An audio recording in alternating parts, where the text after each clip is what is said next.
I stood in the middle of the living room, surrounded by cardboard boxes, and for the first time in years I felt something akin to contentment. The house was small, 2 stories, with worn parquet and wallpaper that clearly remembered times better than the present, but it was mine, completely mine.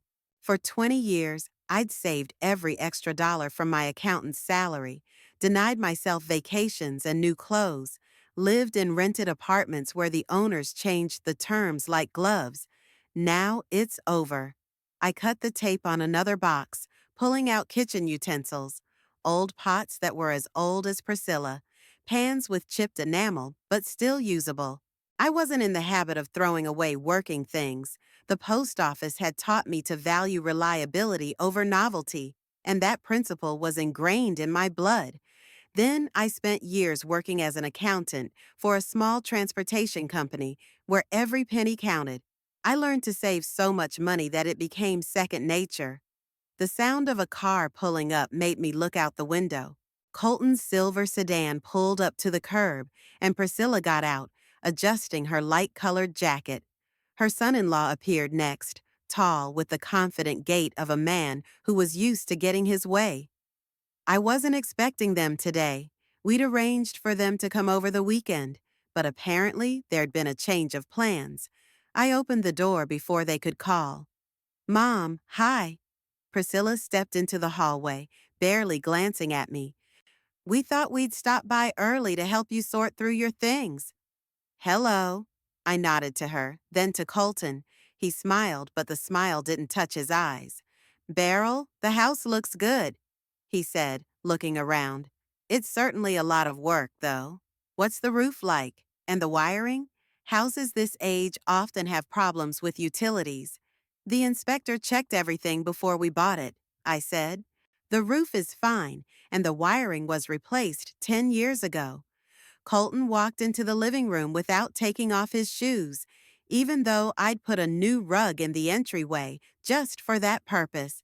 He touched the walls, peered into corners, as if he were evaluating a product at the market. Priscilla stayed in the hallway looking at her nails. She used to always want to hug me when I met her, to ask about my business, to share news. Now she kept her distance, as if we were strangers. "Still, keeping a house is no joke," Colton continued. "The heating bills are steep in the winter, and the repairs require constant investment. Are you sure you can manage on your own?" Priscilla was standing next to me, but she was looking away. I noticed that she hadn't taken off her jacket, as if she didn't want to linger. "I handled the big one," I said. "I'll take the boxes upstairs if you'll help me." "Sure, sure." Colton picked up one of the boxes, but instead of heading for the stairs, he set it on the couch. "By the way, Beryl, have you done all the paperwork on the house yet? The deed, the insurance, the utilities?" "I have." "And the will?"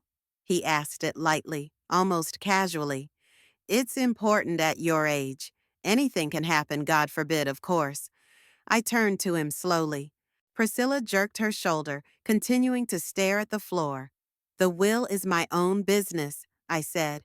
"I'll take care of it when I feel like it." Colton raised his hands in a conciliatory gesture. "It's not that, Beryl. I just want you to be protected. Priscilla and I are worried about you. Don't we, darling?" Priscilla nodded without looking up. "Mom, we're really worried," she murmured. "You're all alone in this house now. If something happens at night, who will help you?" "My phone works," I answered. "The ambulance in Dover is fast." Colton paced the room with his hands behind his back. He stopped at each window, checking the frames, tapping the sills with his knuckles. Then he headed for the kitchen, and I followed him. He opened the faucet, listened to the sound of the water, looked under the sink. "The pipes are old," he said. "You can see that rust is already showing here. This could lead to serious repairs." "The plumber looked at everything before the deal," I said. "He said there were no problems." "That's what plumbers always say." Colton grinned. "And then you're left with a flooded kitchen and a bill for several $1,000s." Priscilla walked into the kitchen and leaned against the door jamb. She looked tired, shadows under her eyes. I wanted to ask if she was all right, but she looked away as soon as our eyes met.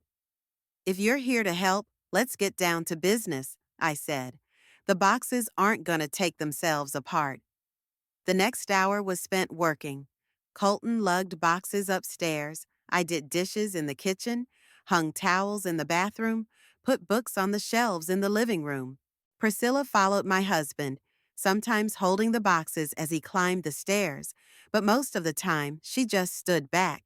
She hardly spoke to me at all, only answering one-word answers to my questions about her work, about her health. She used to be able to chat for hours, talking about her colleagues, about the clinic's patients, about her weekend plans. Now I had to pull out every word with a pincer. When we were done with the main boxes, Colton came downstairs and sat on the couch, wiping his forehead with a handkerchief. "It's a week's work," he said. "And that's just unpacking. What's next? Are you going to do it all yourself?" "I am," I said, pouring myself some water from the tap. "Listen, Beryl, have you thought about installing an alarm system?" He leaned forward, resting his elbows on his knees. "It's a neighborhood like this. A single woman in a house is an easy target for burglars." "It's a quiet neighborhood," I countered. I looked up the statistics before I bought the place. Dover isn't the most crime-ridden city. Statistics are one thing, but life is another. He shook his head. "You do realize that if something happens, we're going to have to take off work and drive all the way across town, right? It would be easier if you lived closer to us, or with us at all. We have a spare room." I set the glass on the table and looked at it. Priscilla was standing by the window, her back to me. "I've been saving for this house for 20 years, I said slowly. "I'm not going to give it up." "No one's talking about giving it up." Colton smiled, but there was a note of steel in his voice. "Just think of the practicalities. You could rent the house out, for instance, get a steady income and live in peace without worrying about pipes and roofs and bills. And you'd be close to us, so we could keep an eye on you." Priscilla finally turned and looked at me.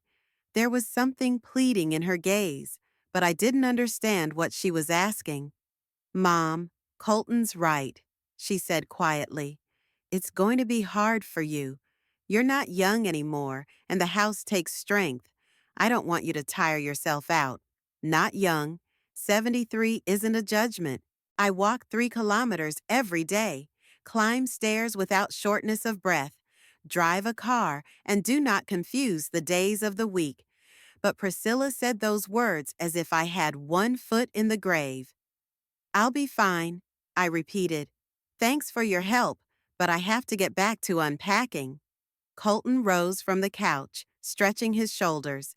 He looked around the living room again, lingering on the old dresser against the wall. "Is this from your mother?" he asked, nodding at the dresser. "Yes," I answered. "I inherited it after she died." "Antique." He stepped closer, running his hand over the darkened wood. "Things like that are worth a lot these days. Have you thought about selling it? I could use the money to fix it up." "I'm not going to sell it." Colton shrugged. "All right, that's your business. Just keep in mind that it's an option." He pulled the car keys out of his pocket, and Priscilla immediately headed for the door. They were clearly in a hurry to leave, even though they'd offered to help half an hour ago. "We don't want to push," Colton said at the door. "Just think about what I said, okay? We're worried about you, it's true. And if you decide the house is too much of a burden, we're always here to help with a solution." Priscilla gave me a quick, almost formal hug and walked out onto the porch. I followed their gaze to the car. Colton got behind the wheel, said something to his wife, and she nodded, looking straight ahead. The car started, and I closed the door. I went back into the living room and went back to the boxes. My hands were doing their usual work, but my thoughts were preoccupied with my daughter and son-in-law's visit. Something about that visit didn't feel right. Colton asked too many questions about the papers, about the will, about my plans. Priscilla acted aloof, almost guilty, avoided looking me in the eye. They didn't come to help. They had come for a purpose I didn't yet understand. The first call came 3 days after their visit. I was unpacking in my bedroom, arranging the linens on the shelves of the old closet I'd gotten from my mother, when the phone vibrated on the nightstand. Priscilla. Mom, how are you? My voice was cheerful, almost deliberately cheerful. How's settling in? Aren't you tired? I'm fine, I said, sitting down on the edge of the bed. I'm almost done with the boxes. You didn't lift anything heavy? There was concern in her tone. Remember, the doctor said you shouldn't overexert yourself. I frowned. No doctor said anything like that. At my last checkup, which had been a month ago, the internist had only praised me for my good tests and advised me to keep walking. My blood pressure was normal. My sugar was also normal. Even my cholesterol was within tolerance. I feel fine, I said.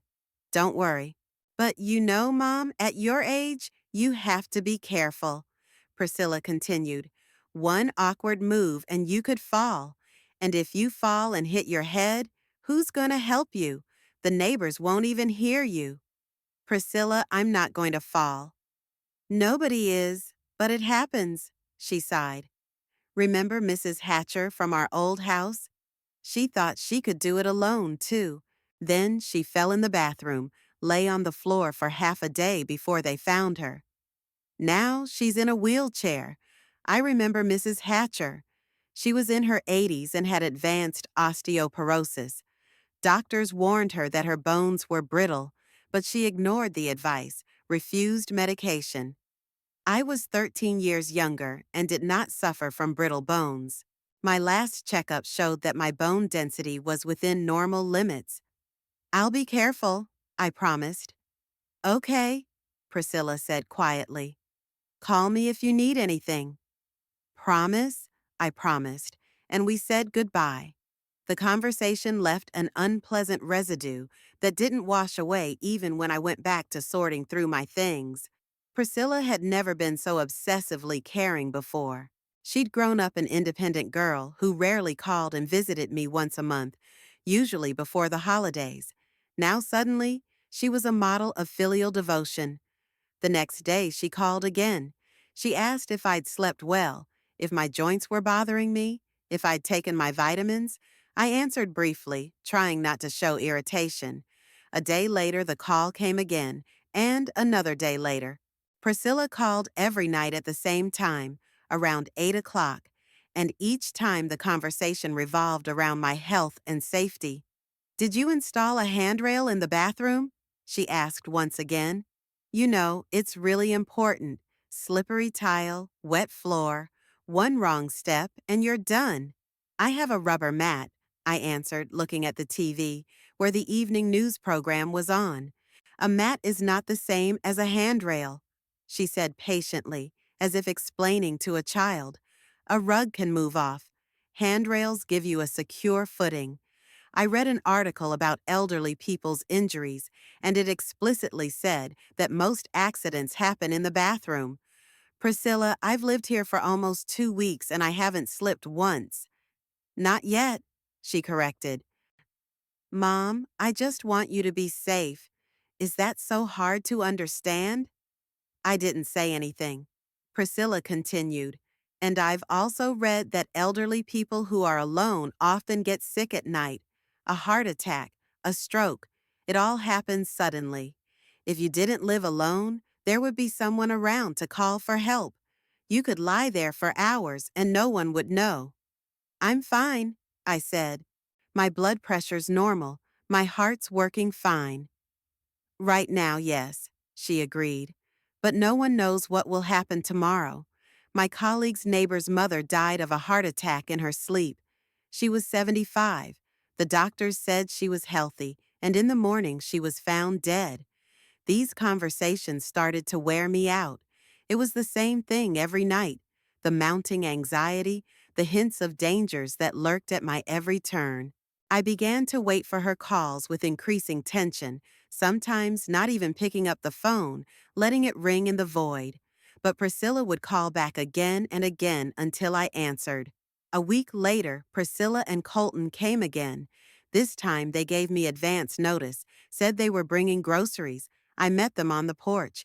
Colton was carrying 2 large bags from the supermarket, Priscilla a box of baked goods. We thought you might be uncomfortable carrying heavy bags from the store, my daughter said as we walked into the house. We bought everything we needed for the week. I looked in the bags: milk, bread, vegetables, canned goods, a pack of pasta, a can of coffee, the usual groceries. Nothing extra, but also nothing I couldn't buy on my own. The store was a 10-minute walk from the house, and I drove there twice a week. Thank you, I said. But I'm fine with shopping. Of course you do. Colton put the bags on the kitchen table. But why bother when we can help? Besides, the store's pretty far away, and the parking lot is inconvenient. He put the groceries on the shelves, looked in the refrigerator, checked what was in there. I could see him looking at the contents appraisingly, as if taking inventory. Priscilla was standing nearby, watching him, and I noticed again that strange detachment in her demeanor. By the way, Beryl, Colton closed the refrigerator door and turned to me. Priscilla and I were just discussing something, an important one. I felt my shoulders tense. What was it? You know we care about you, he began, leaning against the countertop, and we want you to be okay. So we thought, what if you gave Priscilla power of attorney? You know, just in case. Just in case of what? In case you get sick, he said calmly, convincingly, like a man who had rehearsed this speech many times. Or if there's a paperwork emergency and you can't do it. With power of attorney, Priscilla can handle it for you. It's just convenient, you know? There's no catch. A lot of people do it. I looked at my daughter. She was nodding, supporting her husband's words. Mom, it's really for your own good, she said. There's so many things that could happen. If you go to the hospital, I can pay the bills, take care of the paperwork. Otherwise, it's all up in the air. And if they don't? I asked. Then the power of attorney will just sit there. Colton shrugged. But it's better to be safe, isn't it? It's just a basic precaution. It's like car insurance. It's like you don't need it unless you're in an accident. I shook my head slowly. No, I said. I don't see the need for a power of attorney. Colton's face tensed for a moment, but he quickly pulled himself together. Beryl, you don't understand. His voice became a little sharper. If anything happens, without power of attorney, Priscilla can't help you. She will have to run through the courts to prove the right to represent your interests. It's long, complicated, and expensive, and time could be critical. If something happens, I'll authorize it, I said. As long as I'm of sound mind, I don't need a power of attorney. Priscilla stepped toward me and took my hand. Her fingers were cold. Mom, why are you being so stubborn? There was irritation in her voice. We want what's best for us. How hard is it for you to sign one piece of paper? It'll take 5 minutes. I freed my hand. It's hard to sign something I don't see the point of, I said firmly. And we're done talking. Colton glanced over at his wife. His jaw tensed, and I saw him clench his fists. He was silent for a few seconds, clearly fighting the urge to say something harsh, but he didn't say anything, just nodded. All right, he said shortly. If you don't want to, you don't have to. We were just offering. They left a few minutes later. Priscilla didn't say goodbye, just waved from the car when Colton started the engine. I closed the door and leaned against it, feeling my heart pounding. Something was wrong. The power of attorney, the constant calls, the talk of my helplessness, it all added up to a picture I didn't like.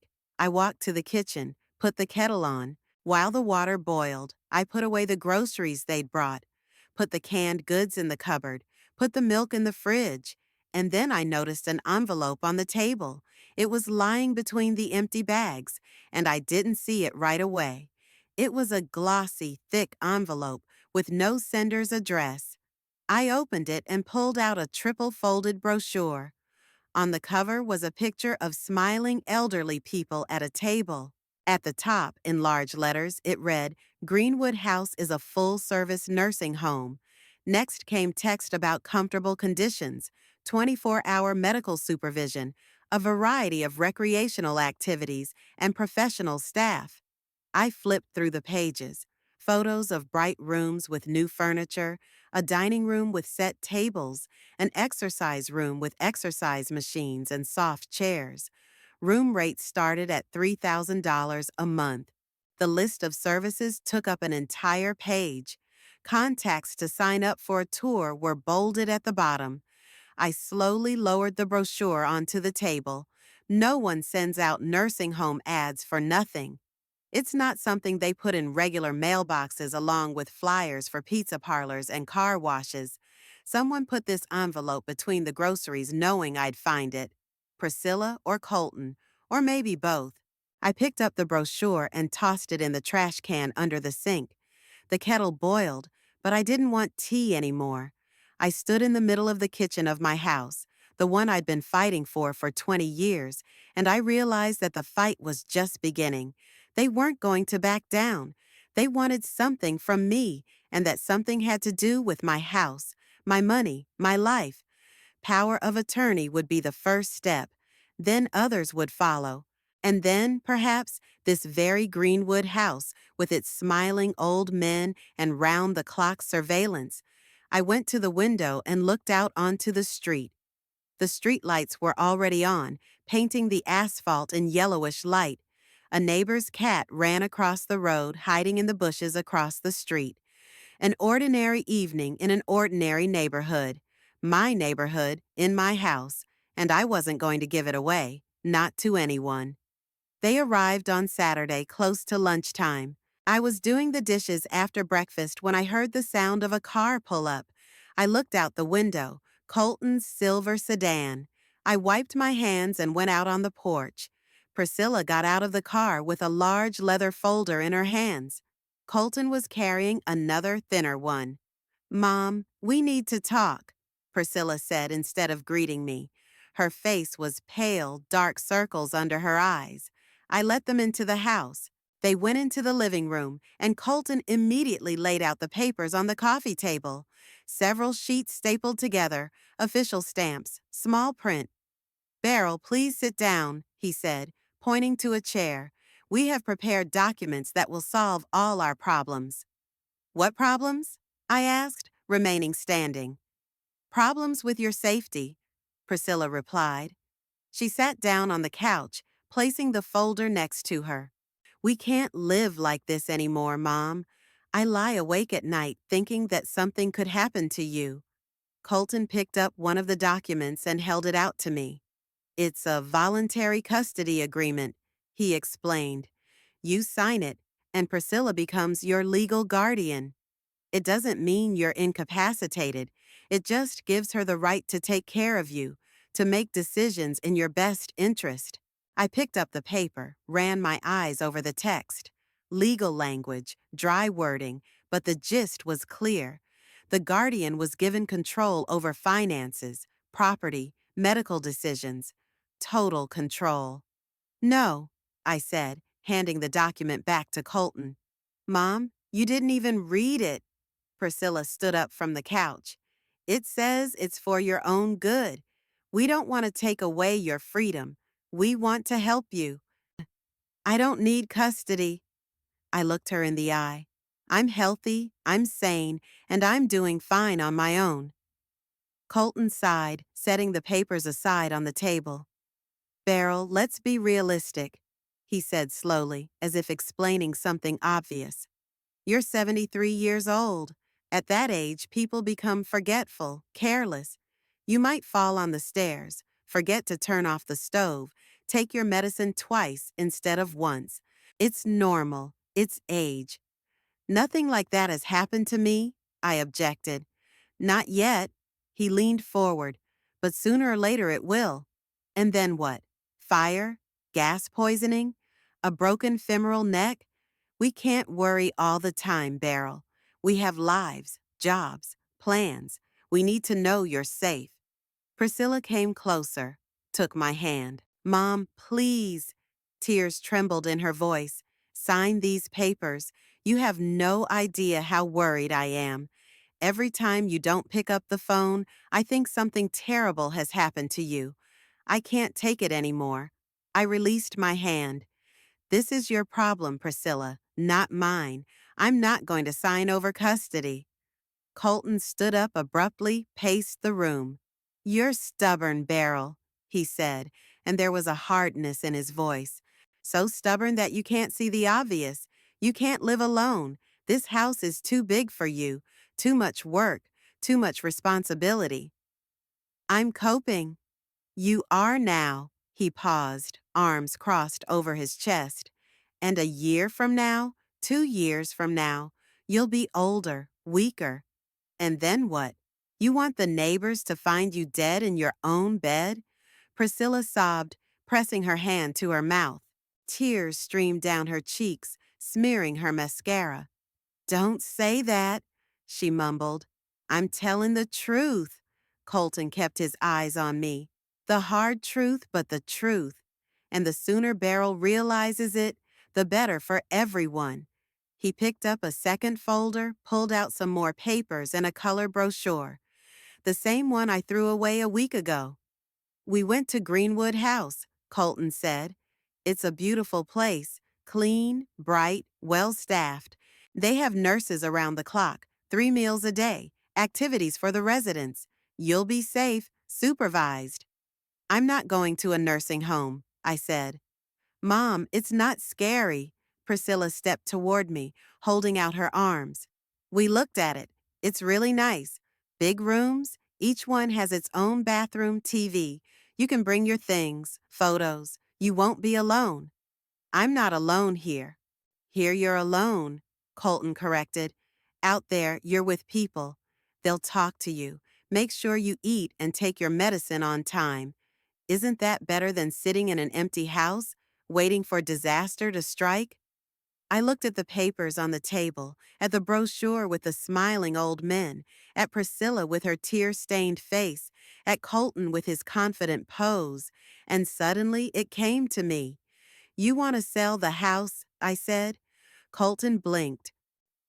What? The house, I repeated. You want me to sign the guardianship, go to Greenwood House, and you sell my house. That's what this is about. Mom, what does the house have to do with it? Priscilla wiped away her tears. It's not about the house. It's about you. It's about the house. I felt my anger boiling up inside me. Because it's the only thing I have, and you want to take it away. Colton sighed, rubbing the bridge of his nose. All right, let's be honest, he said. Yes, the house can be sold. The money would be used to pay for Greenwood House. $3,000 a month is a lot, Beryl. Your pension won't be enough. Selling the house would solve the financial problem for years to come. My house, my money, my decision, I said. Your decision jeopardizes your own life. Colton's voice became sharper. You're selfish, Beryl. You think only of yourself, of your own desires. Have you thought about Priscilla? She's torn between work and home and worrying about you all the time. She's losing weight. She can't sleep. She's got migraines. Because of your stubbornness. Priscilla cried again, loudly, forlornly. She sank down on the couch, her face in her hands. I can't go on, she sobbed. I can't live like this. Every day is a nightmare. I'm afraid they'll call you and tell you something's happened to Mom. I looked at her and didn't recognize her. Where's the girl I raised? Who laughed, ran around the yard, dreamed of the future? When did she turn into this crying woman who demands I give up everything I've ever lived for? Priscilla, I said quietly. Look at me. She raised her head, her face wet with tears.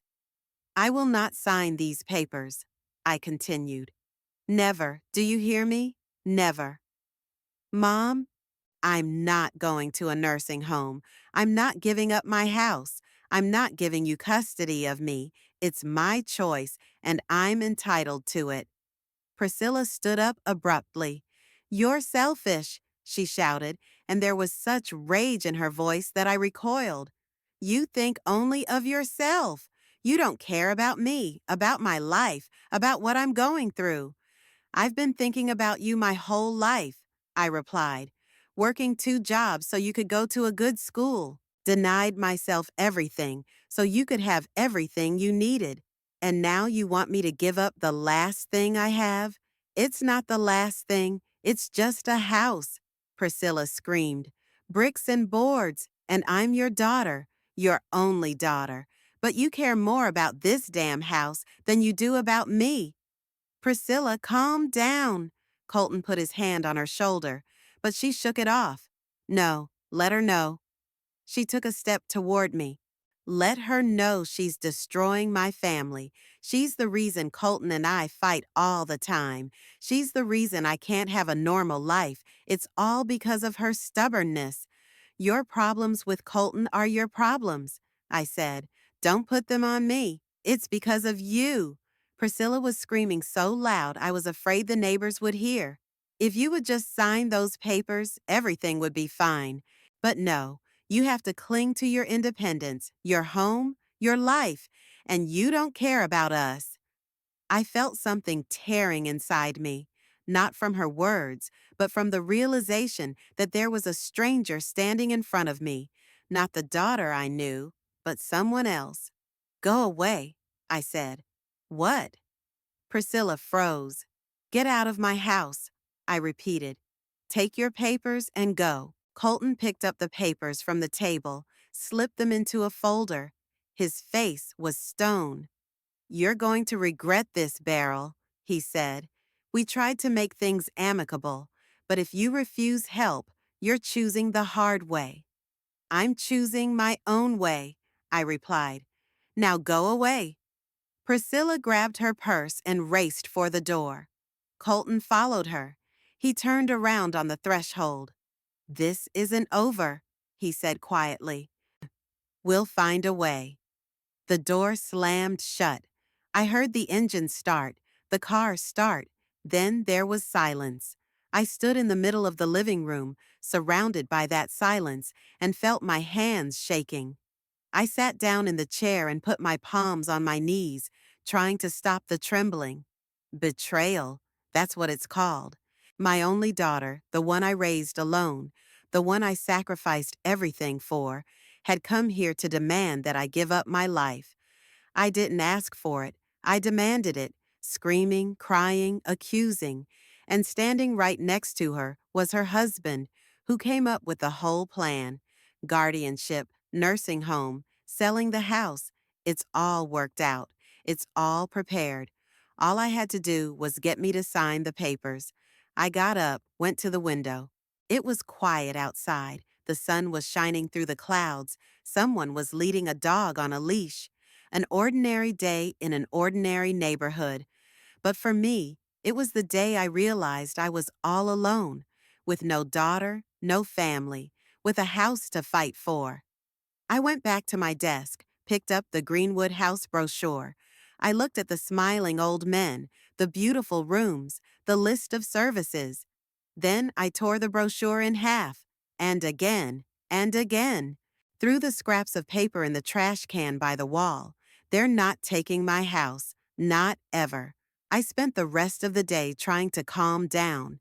Made tea that had gone cold untouched. Turned on the TV, but I couldn't hear what the news was saying. My thoughts went back to this morning's visit, to Priscilla's face contorted with anger, to Colton's cold stare. I replayed every word, every phrase, trying to figure out when it all went wrong. By late afternoon, a picture began to form in my head. Colton had always been more interested in money than he should have been. I thought back to last year's Thanksgiving when they'd come to my old apartment. I was still saving for a house then, and over dinner I mentioned that I was saving the last of my money for a down payment. Colton immediately perked up, asking me exactly how much I had saved, what neighborhood I was going to buy in, what the average cost of real estate in Dover was. I answered evasively, but he kept insisting, saying he knew what I was looking for and could recommend a good realtor. Then there was the Christmas conversation. Colton complained about work, said the company was cutting the budget for inspections, that his bonuses were being delayed. Priscilla seemed tense then, hardly eating, and when I asked if everything was okay, she brushed it off. She said she was tired, that the clinic was cutting back on receptionists' hours. I thought about offering to lend them money, but I changed my mind. I didn't have much money myself. And in February, when I called Priscilla to wish her a happy birthday, I heard her and Colton talking in the background. He was saying something about a credit card, that the interest was too high and they needed to close the debt immediately. Priscilla replied that she didn't know where to get the money, and then Colton said something unintelligible, but I caught the words, your mother and home. I didn't think much of it at the time, but it all made sense now. They need money. They don't just need money, they're in debt. And when I bought the house, Colton saw the solution to his problems. Get custody of Priscilla, get control of my estate, sell the house and pay off the debt, and send me to Greenwood House, where I'd be supervised and out of the way. $3,000 a month, yes, expensive, but if the house is worth more than $200,000, which is the approximate price in my neighborhood, then after the sale, there will be enough left over to cover my debts and my upkeep for a few years. It's the perfect plan. For them. I stood up, walked across the room. My hands were shaking again, but not from shock, but from rage. How dare he? How dare Priscilla do this? I've worked my whole life to give her a future. I've given my last dime to make sure she had everything she needed. And now she wants to take away the only thing I've earned for myself. I had to do something. I wasn't going to sit around and wait for their next visit. Colton said it wasn't over, that they'd find a way, so they'd keep trying. Maybe they'll try to have me declared legally incompetent. Or something else. I needed help. Advice from someone I could trust. I picked up my phone and looked up Everett's number in my contacts. We hadn't seen each other in months, just occasional emails. The last time he'd written was in March, congratulating me on buying a house and asking if I needed help moving. I declined then, saying I could do it on my own. Now I needed help. I dialed the number. Everett answered after the third ring. Beryl? His voice was as calm as I remembered it. What a surprise. How's it going? Not so good, I admitted.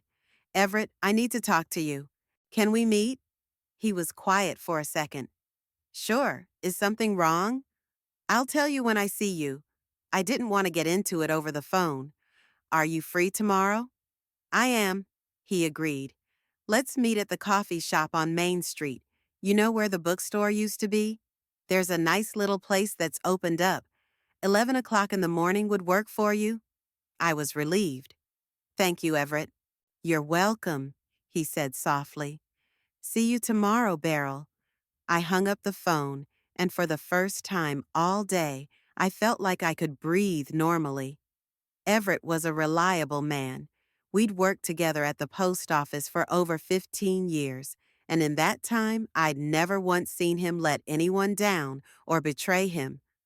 When his wife died, he kept his dignity, didn't complain, didn't ask for pity.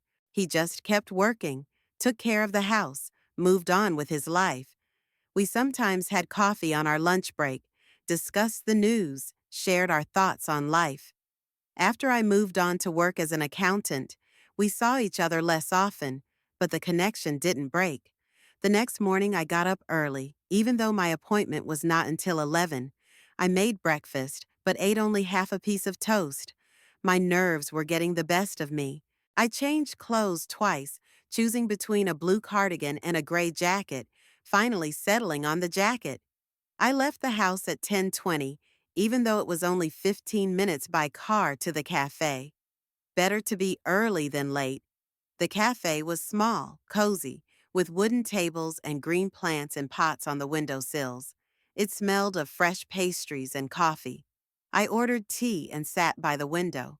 Everett showed up at 11 sharp. He had aged since the last time I'd seen him. His hair had turned gray, but he kept his back straight and moved confidently. When he saw me, he smiled and waved. Beryl. He came to the table, and I stood up to say hello. We didn't hug, just shook hands. You look good. You're a flatterer, I replied, sitting back down. I feel drained. What's wrong? Everett sat down across from me and ordered coffee for the waitress. You sounded worried on the phone. I told him everything. About Priscilla and Colton's visit with the boxes, the constant calls, the nursing home brochure, the guardianship papers, and the scandal from yesterday. Everett listened silently, not interrupting, only nodding occasionally. When I finished, he leaned back in his chair and rubbed his chin thoughtfully. So they want control of your house, he said, and they're willing to go to great lengths to get it. Yeah. I clasped my hands around the cup, even though the tea was getting cold. I don't know what to do. Colton said this isn't over. I'm afraid they'll try to go through the courts. They might try to declare you incompetent. Everett nodded. But they'd need grounds for that. Medical reports, evidence that you can't take care of yourself. They don't have that? No, I shook my head. I'm healthy. My last checkup with the doctor was a month ago, and all the tests are normal. Then they'll have a hard time. Everett took a sip of coffee. But that doesn't mean they won't try. They could hire a lawyer, start the paperwork. It'll be long, nerve-wracking, and expensive for all parties. What do I do? I asked. Everett was silent, staring out the window. People were walking by outside the glass, someone leading a child by the hand, someone talking on the phone. Ordinary life that went on regardless of our problems. First, get safe, he said finally. Make a will. Clearly spell out who gets your estate when you die. If Priscilla isn't in it or isn't listed as the primary heir, it will complicate their plans.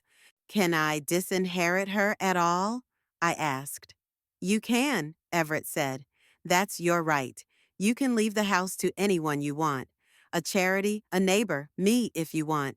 The important thing is to make it legal, so no one can challenge it. I've been thinking. Disinheriting Priscilla sounded cruel. But hadn't she been cruel to me? Hadn't she come with papers demanding control of my life? There is another option, Everett continued. A deed of gift while she's still alive. Give the house to someone you trust, with the stipulation that you can live in it for the rest of your life. Then it's not technically yours anymore, and Priscilla and Colton can't claim it. But who can I give it to?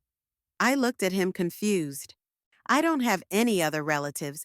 I don't have many friends either. Think about it, Everett said gently. Maybe there's an organization you support, or a person you trust enough to make such an agreement. I nodded, though I didn't have an answer. Everett finished his coffee and looked at me carefully. Beryl, I've known you a long time, he said. You're a strong woman. You've dealt with adversity before. You will do it now. The main thing is not to panic and to act reasonably. Thank you. I felt tears coming to my eyes, but I held them back. Really, thank you. I don't know what I would have done without your advice. Don't hesitate to reach out if you need anything else. He covered my hand with his. I'm always here to help. We sat for a while longer, talking about the weather, the news, the minutiae of life. Then I thanked him again and drove home. On the way, my thoughts revolved around his words. A will. That's the first thing to do. Secure myself legally so that even if something happened to me, Priscilla and Colton wouldn't get what they wanted. At home, I looked online for notary offices in Dover. I picked the one closest to my house and called. I was given an appointment in 2 days. I hung up the phone and felt strangely calm. For the first time since their first visit, I didn't feel helpless. I was acting. I was protecting what was rightfully mine. And if Priscilla and Colton wanted a war, they would have one. The 2 days before the notary's appointment dragged on for an agonizingly long time. I tried to keep myself busy with chores, going through the pantry, dusting the shelves, cooking meals I couldn't eat afterward. The phone was silent. Priscilla hadn't called, and the silence seemed ominous. I caught myself a few times listening to the sounds outside, flinching with every passing car. On Wednesday morning, I got ready and drove to the notary's office. It was in a low brick building in the center of Dover, on the second floor. I climbed the stairs, pushed open the glass door with the sign that read, Notary Harriet Wade. It was quiet and cool inside, smelling of paper and coffee. Behind the front desk sat a young woman with neat hair. She smiled at me. "Good morning. Do you have an appointment?" she asked. "Yes, 10 o'clock, Beryl Crosby." She looked at the computer, nodded. "Come in, please. Mrs. Wade is waiting for you in her office, second door on the right." I walked down the narrow hallway, knocked on the door. A woman's voice invited me in. Harriet Wade appeared to be a full-figured woman in her 50s with attentive gray eyes. She rose from the table and extended her hand for a handshake. "Mrs. Crosby, please sit down," she said, pointing to the chair opposite. "You wanted to make a will?" "Yes." I sat down with my bag on my lap. "I want to make a will for the house." "Okay." Harriet opened her notebook and picked up a pen. "Let's go through it in order. What's the address of the property?" I dictated the address, the deed to the house. Harriet took notes, occasionally asking clarifying questions. Then she put down her pen and looked at me. "Who do you want to name as the heir?" I took a deep breath. "I want the house to go to a charitable foundation upon my death, a charity for homeless animals." Harriet raised her eyebrows in surprise, but didn't ask any more questions. "Do you mean a specific foundation or any foundation?" "There's a local foundation." I remembered seeing their ads in the paper. Shelter of Hope, I think it's called. They run a shelter for dogs and cats. "I know the foundation." Harriet nodded. "It's a good organization. You'll need to specify that the house is being transferred to them with the condition that it be sold and the money used for the shelter. Or do you want them to use the building in some other way?" "Let them sell it," I said. "The money will go to the animals." "I see." Harriet began to write again. "Do you have any close relatives?" I hesitated. "A daughter." "You don't want to leave her anything?" "No." Harriet looked up, and her eyes were understanding. She must have seen this kind of situation many times. "Mrs. Crosby, I must warn you," she said gently. "The family may try to contest the will in court, especially if it's an only child. The court might side with them if they think you acted under duress or in a state where you couldn't adequately evaluate your decisions." "I am acting with full awareness," I said firmly, "and I can prove it with medical certificates if necessary." "Then I recommend that you state the reason for disinheriting your daughter," Harriet said in a businesslike tone. "It will strengthen your case if it goes to trial. You don't have to go into detail, just something like, due to lack of moral support and attempts to restrict my freedom." I nodded. Harriet kept asking questions, getting more details. Half an hour later, the draft of the will was ready. She printed it out and gave it to me to read. I carefully went over the lines with my eyes. Everything was clear and straightforward. The house would go to the Shelter of Hope Foundation, and the proceeds from the sale would be used for the care and treatment of homeless animals. Priscilla was mentioned as a daughter, but with no right of inheritance for the reasons mentioned. "That's correct," I said. "Then we'll need witnesses." Harriet pressed a button on her phone. "Martha, would you please bring Robert in?" A minute later, a middle-aged man in a smart suit entered the office. Harriet explained the situation to him, and he nodded. I signed the will, the witnesses signed next to me. Harriet stamped it. Everything was official. I'll keep one copy and you'll keep the other, she said, handing me an envelope. Keep it in a safe place. And remember, you can change your will at any time while you're alive. I thanked her, paid, and left the office. The sun was shining outside. People were going about their business. I stood on the sidewalk, clutching the envelope with the will, and felt strangely relieved. The first step had been taken. Now, even if something happened to me, Priscilla and Colton wouldn't get my house. On the way home, I stopped at a hardware store. I needed new locks. I wandered between the rows, looking at the different models, until a salesman approached me. "Can I help you?" he asked. "I need locks for the front and back doors," I said. "Reliable ones." He showed me several options, explaining the differences between them. I chose the strongest ones, with reinforced mechanisms. I also bought a chain for the door and an extra deadbolt. The salesman asked if I needed a handyman to install it, but I declined.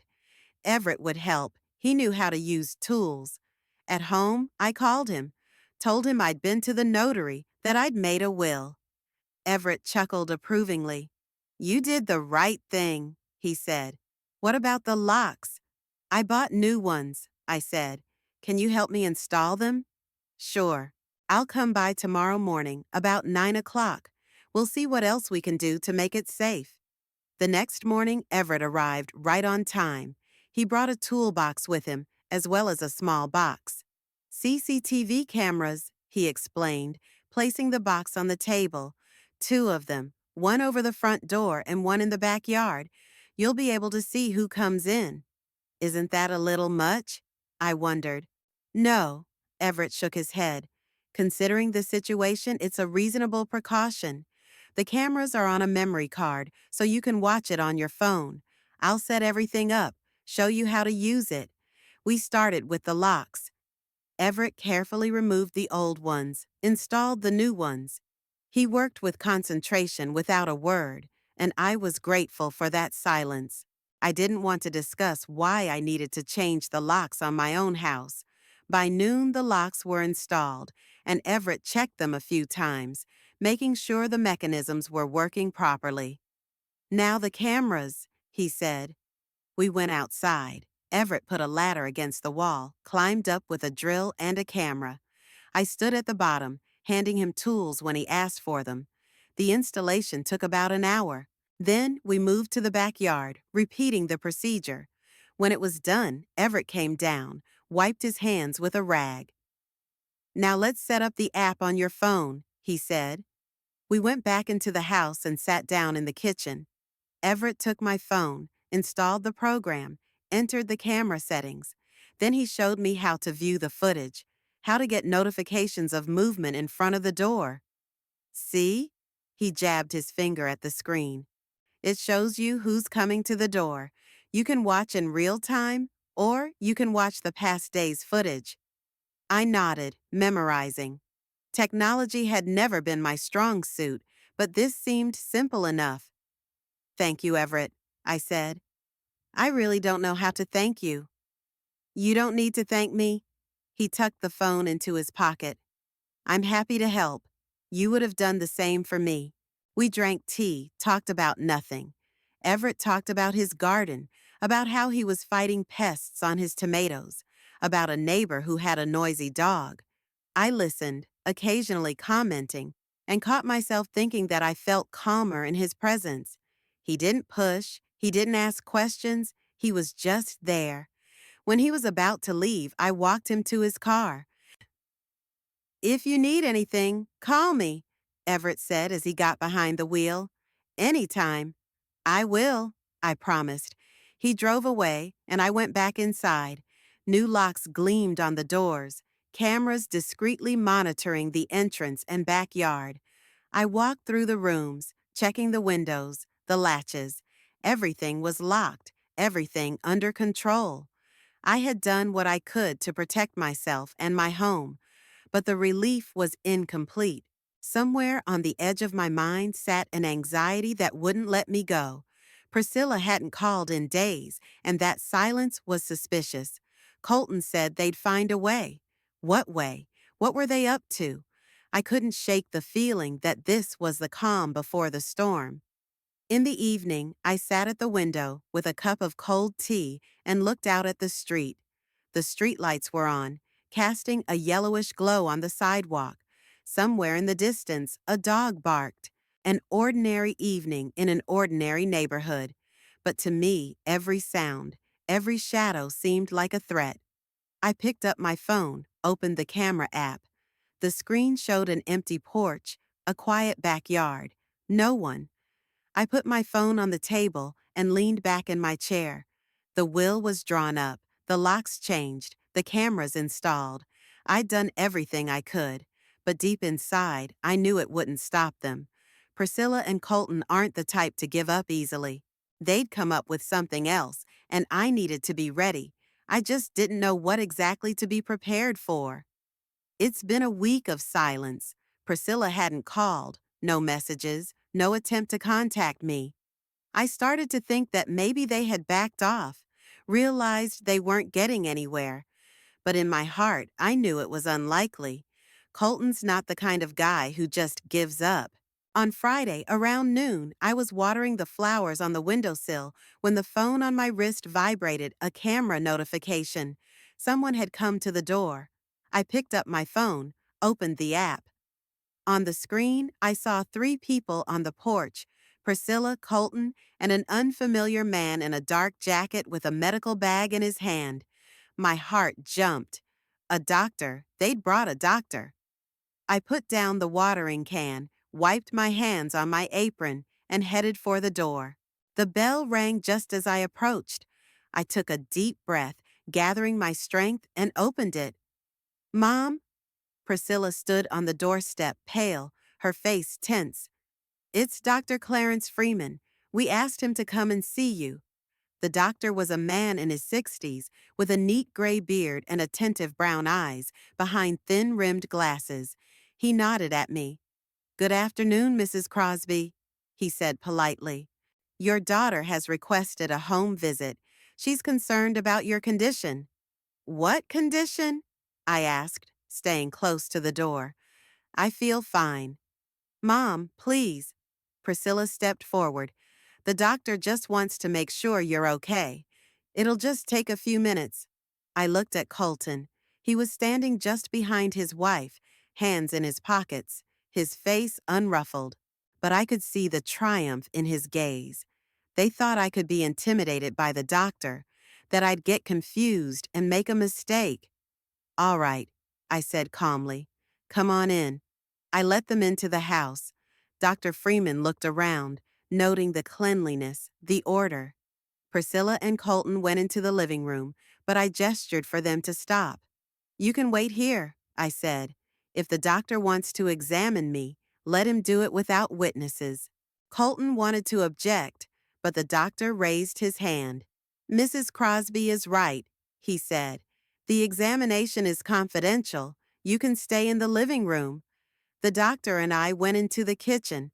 I invited him to sit at the table, and I sat across from him. He took a notebook and a pen out of his bag. "Mrs. Crosby, please tell me how you're feeling," he began. "Are there any complaints about your health?" "No," I replied. "I feel fine. I walk every day. I sleep well. My appetite is good." "Are you taking any medications?" "Only vitamins," I said. "Sometimes, if I have a headache, I take painkillers, but that's rare." He wrote something down in his notebook. "How long have you lived in this house?" "3 weeks," I answered. "I just bought it." "And how do you cope with life?" He looked at me carefully. "Cooking, cleaning." "Yes, no problem. Have you ever forgotten something important, like turning off the stove or closing the door?" I shook my head. "No, I always check everything before I go to bed." Dr. Freeman asked a few more questions about memory, about daily activities, about how I navigate time.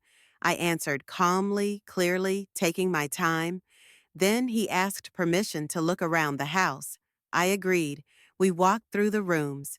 The doctor looked in the refrigerator where there was fresh food, neatly packed.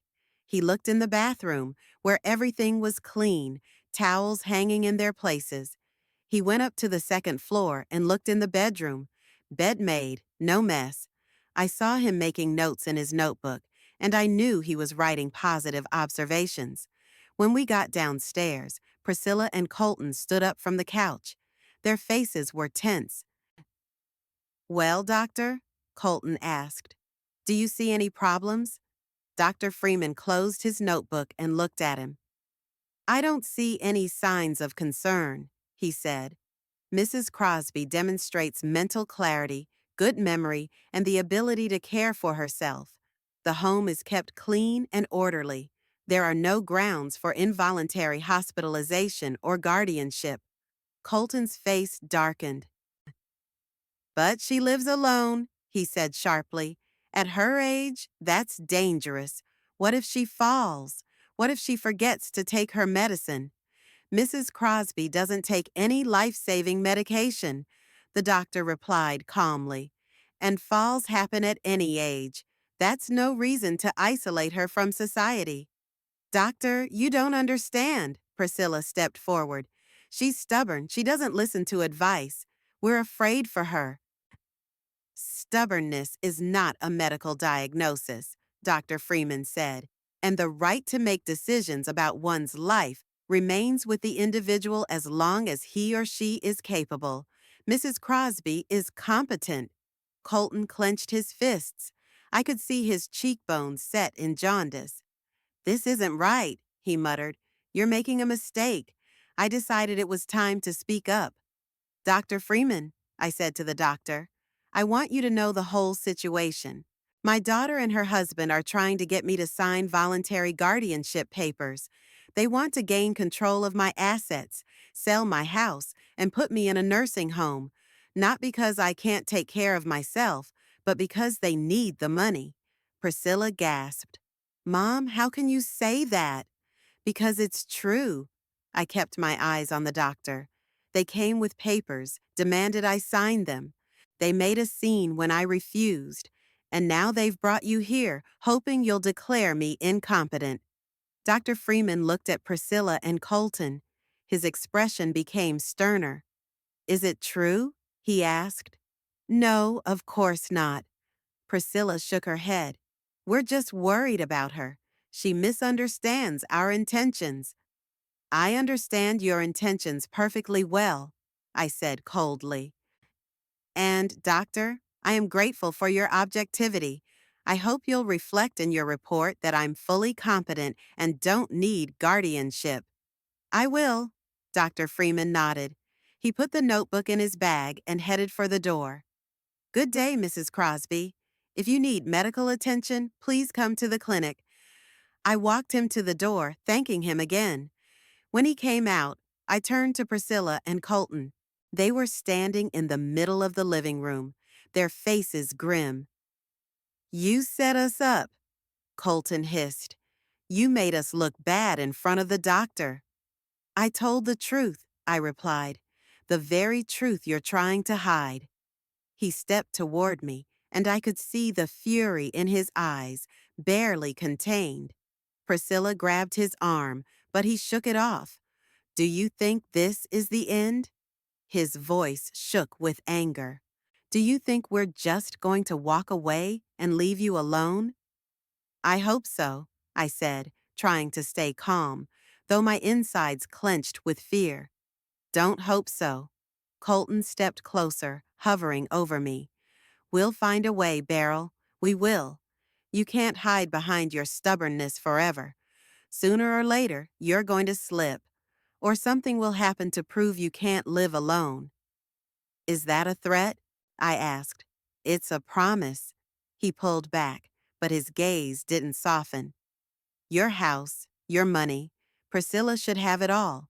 She's your daughter, your only family. And if you're too stupid to realize that, we'll make sure you do." Priscilla stood beside me with her head down. She didn't look at me, didn't try to stop her husband. She was silent, and that silence was more eloquent than any words. Go away, I said quietly. Now. Colton turned, grabbed Priscilla by the elbow, and dragged her toward the door. She followed him obediently, not looking back. The door slammed, and I was alone. I leaned against the wall, feeling my legs shaking. My hands were shaking so hard I couldn't stop them. It was a threat, a direct, overt threat. Colton had promised he'd find a way to prove me wrong. What did he mean by that? What were they going to do? I went into the kitchen, poured myself some tap water, drank it down. Then I poured some more. My heart was pounding in my chest, and I tried to breathe slowly, deeply, to calm myself.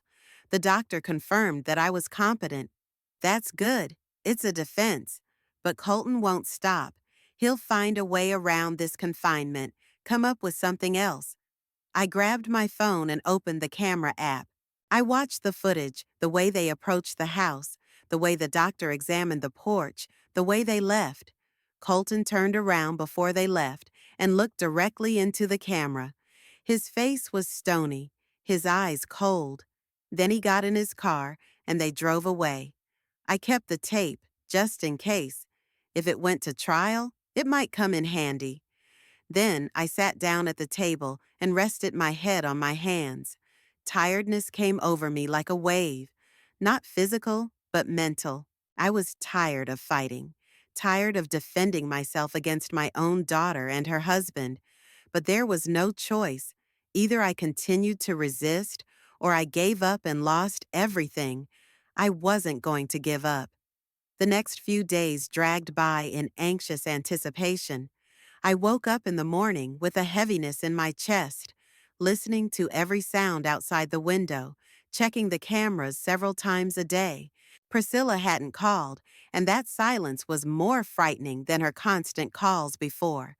I knew Colton wouldn't calm down after the doctor's visit. He'd promised to find a way, and I had no doubt he was looking for one.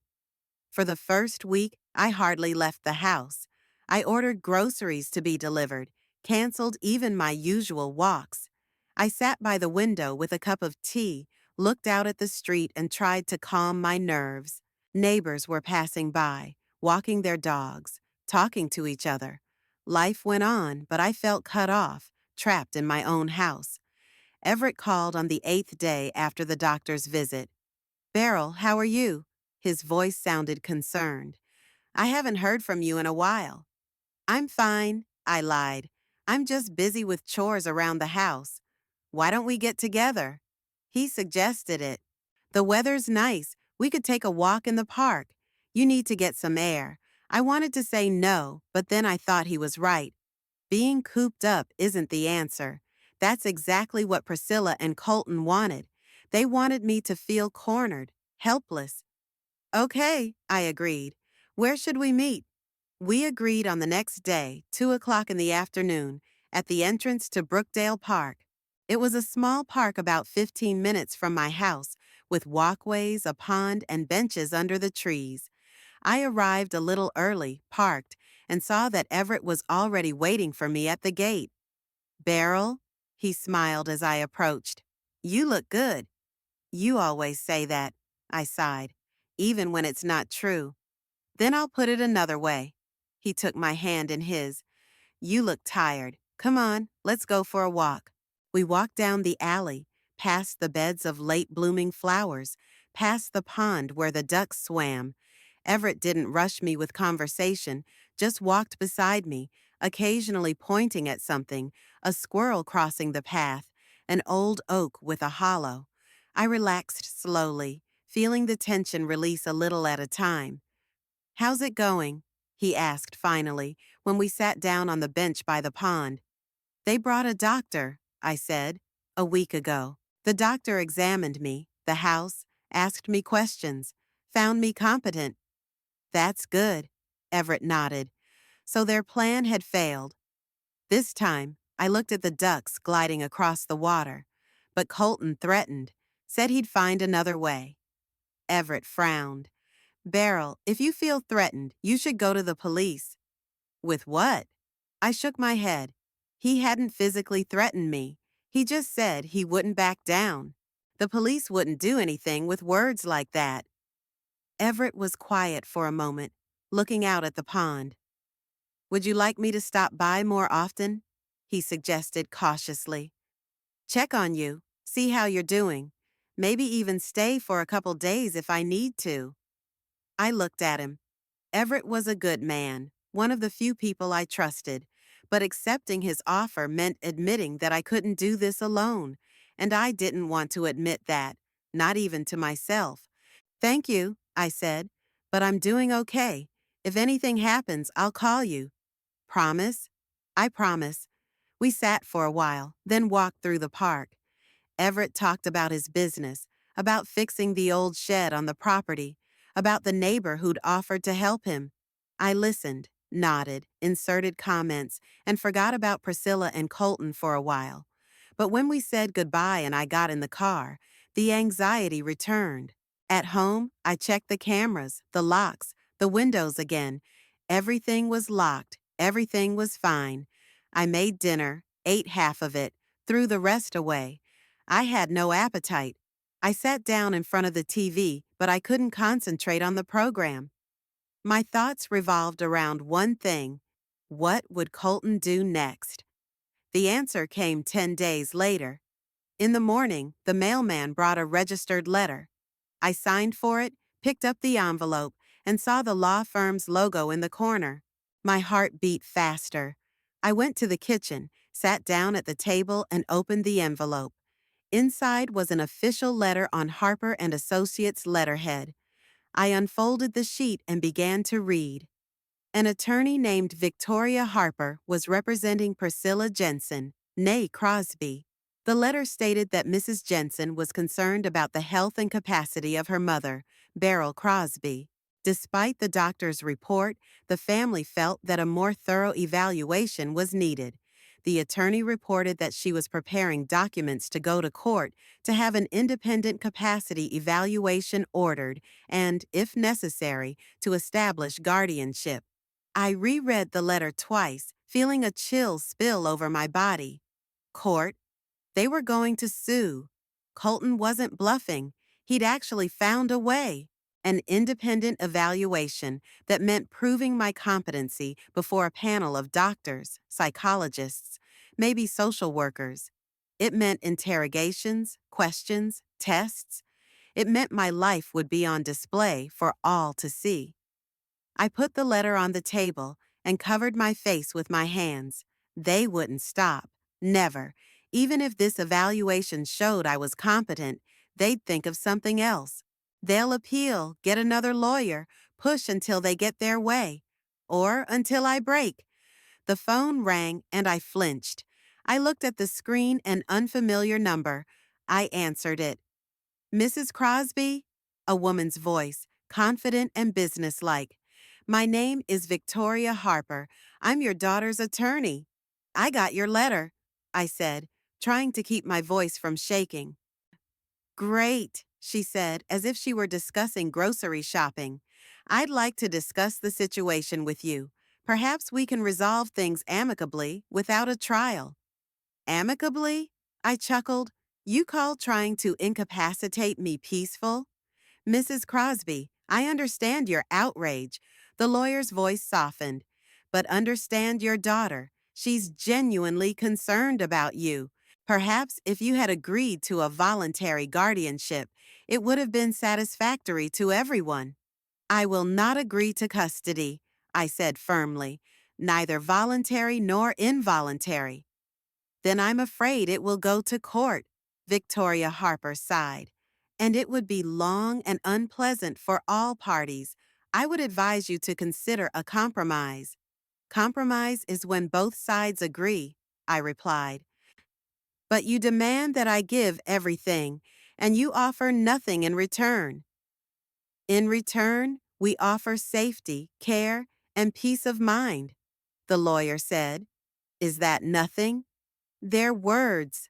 I could feel the anger starting to replace the fear. Behind them is an attempt to take my home away from me and lock me in an institution. Mrs. Crosby, you're wrong. My voice grew colder, But if you insist, I'll see you in court. Get ready for the subpoena." She hung up. I put the phone on the table and looked at the letter. The war was just beginning. Colton has hired a lawyer, prepared his papers, and is ready to go to court. He'll fight for my house, for my money, for control of me. All I have is myself, my stubbornness, and my determination not to give up. I got up, walked around the kitchen. I had to act. I needed my own lawyer, someone to protect my interests in court. I needed proof that I was competent, that I was living a normal life. I needed witnesses willing to testify to that. I picked up the phone and dialed Everett's number. He answered after the second ring. "Beryl, is something wrong?" "Yes," I said. "They're suing. They want to challenge my competency through an independent evaluation." Everett was silent for a second. "You need a lawyer," he said finally. "A good one. I know someone who does family law cases. I can give you his contacts." "Give it to me?" I asked. "Please." "I'll text you right away," he promised. "Beryl, hang in there. You can do this. I know you will." I thanked him and hung up. A minute later, a message came through with the name and phone number of a lawyer.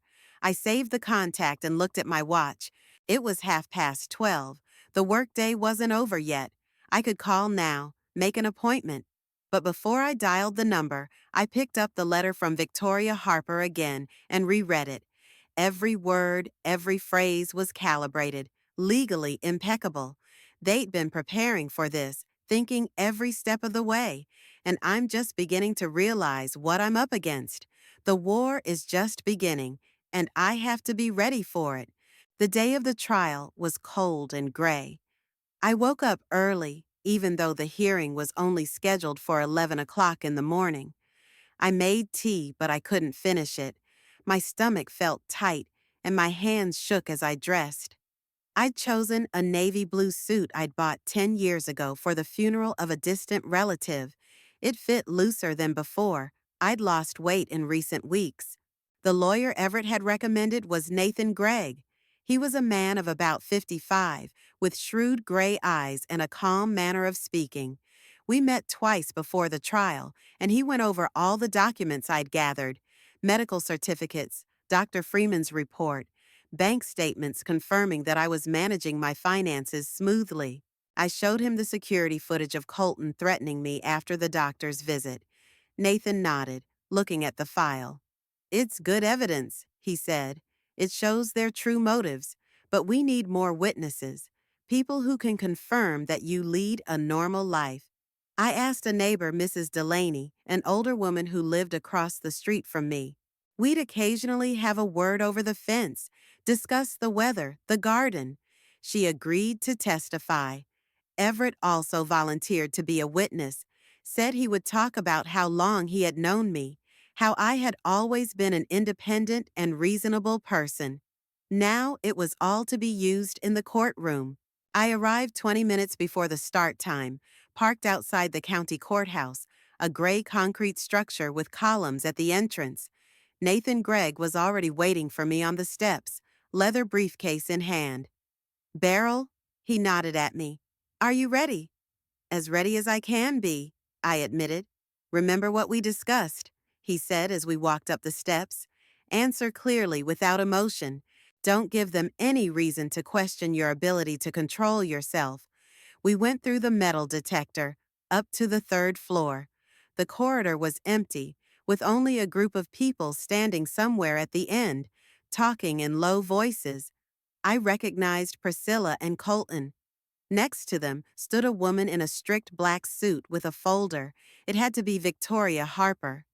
Priscilla saw me and looked away. Colton, on the other hand, looked straight at me, and there was a certainty in his gaze. He was sure he was going to win. I walked past them without stopping and sat down on the bench by the courtroom door. At precisely 11 o'clock, the door opened and we were invited inside. The room was small, with rows of wooden benches and a dais for the judge. I sat next to Nathan at the table on the left, while Priscilla sat with Colton and their lawyer on the right. Everett and Mrs. Delaney sat on the witness benches. The judge was the last to enter, a woman in her 60s with gray hair gathered in a severe bun. She sat down, adjusted her glasses, and opened a file folder. This is the case of Priscilla Jensen's petition to have Beryl Crosby declared incompetent and granted guardianship, she announced. The plaintiff has the floor. Victoria Harper stood up and stated the essence of the lawsuit. She spoke professionally, without emotion, but every word of it was intended to portray me as a helpless old woman, unable to take care of myself. She mentioned my age, my loneliness, the purchase of the house, which was supposedly a rash decision. Priscilla sat next to the lawyer, looking down at the table. When Victoria had finished, the judge turned to Nathan. The defendant has the floor. Nathan stood up and buttoned his jacket. Your Honor, he began, my client, Beryl Crosby, is a capable, independent person who has made reasonable decisions all her life and continues to do so. The purchase of the house was not rash. It was the result of 20 years of saving and planning. We have medical certificates attesting to Mrs. Crosby's excellent health, the report of the doctor who examined her on the plaintiff's initiative, and the testimony of witnesses. He presented the documents to the judge. The judge flipped through them, reading them carefully. I call the witness for the defendant, Nathan said. Everett Newman. Everett got up, walked to the witness stand, and took the oath. Nathan asked him a few questions. How long he had known me, how often we talked, what impression I made. Everett answered calmly, confidently. He said that he had known me for 15 years, that I had always been a responsible and reasonable person, that he had recently helped me with the installation of the locks, and had seen how I managed on my own. Victoria Harper tried to attack him on cross-examination, insinuating that he was a person of interest, but Everett stood firm. He's not a friend or relative, just an old acquaintance who can objectively assess my condition. Then Mrs. Delaney was called in. She told me that she saw me almost every day, that I tended the garden, went to the store, talked to the neighbors. She had not noticed any signs of inadequacy or forgetfulness. When the witnesses had finished, Nathan presented the camera footage to the court. The judge reviewed it on her laptop. Her face remained impassive, but I saw her frown as Colton made his threats. This tape shows the true motives of the lawsuit, Nathan said. The plaintiff's son-in-law openly threatens Mrs. Crosby, promising to find a way to gain control of her property. This is not a concern for the health of an elderly person, but an attempt at manipulation. Victoria Harper tried to object, saying Colton's words were taken out of context, that he was simply concerned for his mother-in-law's well-being. But the judge raised her hand, stopping her. I've seen enough, she said. I have questions for the plaintiff. Mrs. Jensen, would you come forward, please? Priscilla rose, walked over to the witness stand. Her face was pale, her hands trembling as she took the oath. Mrs. Jensen, the judge looked at her over her glasses. You claim that your mother is incapable of taking care of herself. What is the basis for that assertion? Priscilla opened her mouth, closed it, opened it again. She lives alone, she mumbled. At her age, that's dangerous. She's 73 years old, the judge said. Many people at that age live on their own. Do you have any specific examples of her not coping? Priscilla was silent. Have there been instances of your mother forgetting to take her medication, getting lost, not being able to remember where she lives, self-harming? The judge insisted. No, but did neighbors, doctors, social services complain about her behavior? No. Then why are you suing her? Priscilla lowered her head. We were worried, she whispered. The judge leaned back in her chair, took off her glasses. Mrs. Jensen, your concern for your parents is commendable, she said. But trying to deprive a capable person of the right to control their own life is not caring, especially when financial interests are behind it. She paused, looking at the documents in front of her. The court dismisses the suit, she announced. Beryl Crosby is found to be fully competent. The attempted guardianship is deemed unreasonable and motivated by the personal interests of the plaintiff and her spouse. Case dismissed. She banged the gavel. Priscilla stood at the witness stand, unmoving. Colton rose abruptly, grabbed his briefcase, and walked out of the courtroom without looking back. Victoria Harper gathered up the papers, said something quietly to Priscilla, and followed him. I sat at my desk, feeling a wave of relief come over me. It was over. The court is on my side. I won. Nathan put his hand on my shoulder. Congratulations, Beryl, he said. Congratulations, he said. I thanked him and paid for my services. Everett came over and hugged me. I knew you would, he said. I knew you could do it. We walked out of the hall. Priscilla was standing in the hallway, alone. Colton and the lawyer had already left. She saw me and stepped forward. Mom, she began, tears in her voice. Mom, wait, please. I stopped, looking at her. Her face was wet with tears, her lips trembling. She held out her hand, but I stepped back. Mom, I'm sorry, she sobbed. I didn't mean to. It was all Colton. I just... I walked past her without saying a word. I didn't look back when she called out to me again. I just walked down the hall, down the stairs, out into the street. Everett walked silently beside me. Beryl, he said when we stopped in front of my car. Are you sure you're all right? Yes, I answered. I'm fine. I got behind the wheel, started the engine. On the way home, I looked at the road, at the familiar streets, at the houses I drove past every day. Life went on, without Priscilla, without illusions about my family, but with the clear realization that I had protected mine. At home, I changed into homemade clothes, made tea, and sat by the window. I looked outside, where children played ball, where passers-by hurried about their business. An ordinary day in an ordinary neighborhood. My neighborhood, in my house. The phone rang. Everett. Beryl, how are you? He asked. I'm fine, I said. Just tired. Can I come in? He offered. We could sit and talk, or just be quiet if you like. I looked at the cup of tea in my hands, at the window, at the empty living room. Yes, I said. Come in. I hung up the phone and looked outside again. Life went on, and I went on living.